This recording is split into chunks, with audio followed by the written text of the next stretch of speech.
তোমরা দেখছো বুধবারের ব্লগ ভিডিও। বুধবারের ঠিক 3:30 পর মানে 3:45 দিকে বেরিয়ে গেছিলাম মল্লারপুর বাজারের জন্য, মানে শপিং করতে, টুকটাক শপিং বলতে পারো, কারণ আমার কোনো শপিং ছিল না, মেনলি শপিং ছিল পুচকুটার জন্য। আর ওয়েদার এতটাই ঝকঝকে তকতকে যে দেখো ভিডিওতে এত সুন্দর লাগছে দেখতে।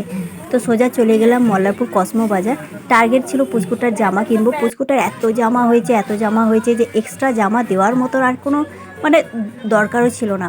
কিন্তু ওই যে পুচকু বলে কথা, জামা না দিলে হয় বলো তো? এত জামা হলো তো কী হলো। হ্যাঁ, ওর মেনলি জামা দরকার ছিল কিন্তু শীতকালে পরার জন্য, জানো তো, কারণ গরমে ওর এত জামা হয়েছে যে ওই জামাগুলো ও পরে কিন্তু পুজো দেখতেও পারবে না, কারণ এতটাই গরম লাগবে। আর আমার টার্গেট ছিল যে ওর জন্য একটা সুন্দর দেখে মানে আমার পছন্দ মতন জামা দেবো। কিন্তু হ্যাঁ, ওর জন্য শীতকালে জামাই কিনেছি। আর এই বাবা স্যুটগুলো দেখলে আমার মানে এত ভালো লাগে। বাবা স্যুট কিন্তু অনেকেই পছন্দ করে, আর আমার ঠিক চোখটা বাবা স্যুটের দিকেই যায়। লাস্ট ইয়ার ওকে আমি বাবা স্যুট কিনে এনে দিয়েছিলাম, তখন আমি কলকাতায় ছিলাম, কলকাতা থেকে এনে দিয়েছিলাম। দেখো কি সুন্দর লাগছে না, মনে হচ্ছে যেন সবগুলোই নিয়ে নিই।